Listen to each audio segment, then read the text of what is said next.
Hi everyone, উচ্চ মাধ্যমিক 2025 পরীক্ষার্থীদের জন্য এই ভিডিওতে রাষ্ট্রবিজ্ঞান 8 মার্কের বেশ কিছু গুরুত্বপূর্ণ কিছু প্রশ্ন আমি তুলে ধরেছি। এখানে মোট 14 থেকে 15টি প্রশ্ন তুলে ধরা হয়েছে, যে প্রশ্নগুলি কিন্তু তোমাদের 2025 পরীক্ষার্থীদের জন্য কিন্তু খুব ইম্পর্টেন্ট।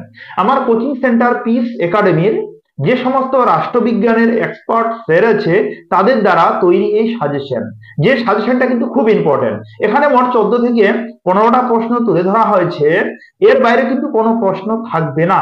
তোমাদের পরীক্ষার ক্ষেত্রে সবকটাই কিন্তু 8 মার্কে তোমরা এখান থেকে কমন পাবে, এটা হলো নিশ্চিত। আমি বলতে পারি এর বাইরে কিন্তু থাকবে না, এর মধ্যে কমন পাবে। তাই তোমরা ভিডিওটা সম্পূর্ণ দেখো, আর এই প্রশ্নগুলি যত পারো তোমরা তোমাদের খাতায় লিখে নাও। আর যারা ভাবছো যে 90% প্লাস মার্ক তুলবো, তারা এই 14টা প্রশ্নই কিন্তু মুখস্থ করবে। এখান থেকে যে একটা প্রশ্ন তুলে ধরা হয়েছে ক্ষমতা, শক্তি বা ক্ষমতা, ওই প্রশ্নটা কিন্তু মানে 100%, এর বিকল্প হয় না, এটা কিন্তু পরীক্ষা তোমাদের আসবেই।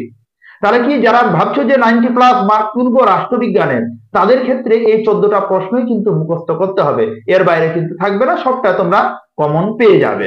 তাহলে আমরা এবার হলো কি করি, মেন যে প্রশ্নগুলি আমি তুলে ধরেছি সেটা স্টার্ট করি। নাম্বার 1, উচ্চ মাধ্যমিক সাজেশন 2025 রাষ্ট্রবিজ্ঞান mark art final suggestion. Number 1, বিশ্বায়ন কাকে বলে? বিশ্বায়নের প্রকৃতি আলোচনা করো, 1 নম্বর প্রশ্ন। নাম্বার 2, শক্তি বা ক্ষমতা কাকে বলে? ক্ষমতার মূল উপাদানগুলি সংক্ষেপে ব্যাখ্যা করো।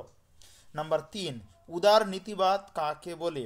এর মূল বৈশিষ্ট্যগুলি সংক্ষেপে আলোচনা করো। খুব ইম্পর্টেন্ট প্রশ্ন। তারপরে নাম্বার 4, ক্ষমতা স্বতন্ত্রীকরণ নীতি বলতে কি বোঝো? কঠোর ক্ষমতা স্বতন্ত্রীকরণ নীতি সম্ভব নয়, কাম্যও নয়, মন্তব্যটির যথার্থতা বিচার করো। আচ্ছা, এখানে দেখো এই প্রশ্নটা 2 নম্বর যে প্রশ্ন, শক্তি বা ক্ষমতা, খুব ইম্পর্টেন্ট প্রশ্ন এটা। এবার তোমাদের পরীক্ষার জন্য এই প্রশ্নটা কিন্তু খুবই ইম্পর্টেন্ট। নাম্বার 5, দ্বিকক্ষ বিশিষ্ট আইনসভার পক্ষে ও বিপক্ষে যুক্তি দাও। নাম্বার 6, ভারতের রাষ্ট্রপতির ক্ষমতা ও কার্যাবলীর সংক্ষিপ্ত বর্ণনা দাও। নাম্বার 7, ভারতের কোনো একটি রাজ্যের মুখ্যমন্ত্রীর ক্ষমতা ও পদমর্যাদা আলোচনা করো। অথবা এই প্রশ্নটা দিয়ে দিতে পারে যে ভারতের কোনো একটি অঙ্গরাজ্যের, একটি রাজ্যের না দিয়ে বলে দিল কি যে ভারতের কোনো একটি অঙ্গরাজ্যের মুখ্যমন্ত্রীর ক্ষমতা ও পদমর্যাদা আলোচনা করো, মানে উত্তর কিন্তু সেম হবে। নাম্বার 8, পার্লামেন্টের ক্ষমতা ও কার্যাবলী আলোচনা করো, 8 নম্বর প্রশ্ন। নাম্বার 9, ভারতের পার্লামেন্টের আইন পাশের পদ্ধতি ব্যাখ্যা করো, 9 নম্বর প্রশ্ন। ভারতের পার্লামেন্টের আইন পাশের পদ্ধতি ব্যাখ্যা করো। নাম্বার 10, ভারতের বিচার ব্যবস্থার বৈশিষ্ট্য আলোচনা করো, 10 নম্বর প্রশ্ন। ভারতের বিচার ব্যবস্থার বৈশিষ্ট্য আলোচনা করো। নাম্বার 11, ভারতের সুপ্রিম কোর্টের গঠন ও কার্যাবলী আলোচনা করো, 11 নম্বর প্রশ্ন।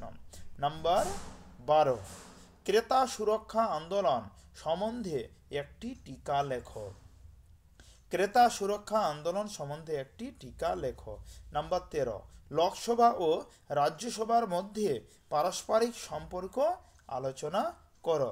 এবার নাম্বার 14, ভারতীয় আইনসভার গঠন, ক্ষমতা ও কার্যাবলী আলোচনা করো, 14 নম্বর প্রশ্ন। নাম্বার 15, সংক্ষেপে গান্ধীজির রাজনৈতিক ধ্যান ধারণা ব্যাখ্যা করো। তোমরা দেখলে যে এখানে মোট 15টা প্রশ্ন দেওয়া হয়েছে। টোটাল কয়টা? 15টা প্রশ্ন দেওয়া হয়েছে। এই 15টা প্রশ্ন তোমাদের কিন্তু খুব ইম্পর্টেন্ট। তোমরা একটা কথা বুকে হাত রেখে বলতে পারবে যে তোমাদের যে টেস্ট পরীক্ষা, পাশের স্কুলে পরীক্ষা, বিভিন্ন টেস্ট পেপার, কোশ্চিন বাঞ্চ, বিভিন্ন জায়গা থেকে তোমরা যদি লক্ষ্য করো, তাহলে দেখবে এই 14টা প্রশ্নের মধ্যে ঘুরফের করে এর মধ্যে কিন্তু আছে, এর বাইরে কিন্তু একটা প্রশ্নও নেই। অতএব তোমাদের যে উচ্চ মাধ্যমিক পরীক্ষা হবে রাষ্ট্রবিজ্ঞান 8 মার্কের কিন্তু এর বাইরে কিন্তু থাকবে না, এই কথাটা আমি তোমাদের বরাবরই বলছি। মানে এর মধ্যে তোমরা 100% কমন পেয়ে যাবে, শুধুমাত্র মুখস্থ করে লিখতে হবে। তাই তোমরা যত পারো তাড়াতাড়ি মুখস্থ করে ফেলো। আর হ্যাঁ, একটা কথা আর বলি, এর পরে কি সাবজেক্টে তোমরা সাজেশন পেতে চাও কমেন্ট করে জানাতে পারো। আমি চেষ্টা করব যত তাড়াতাড়ি তোমাদের এই সাজেশনটি প্রোভাইড করা বা দেওয়া।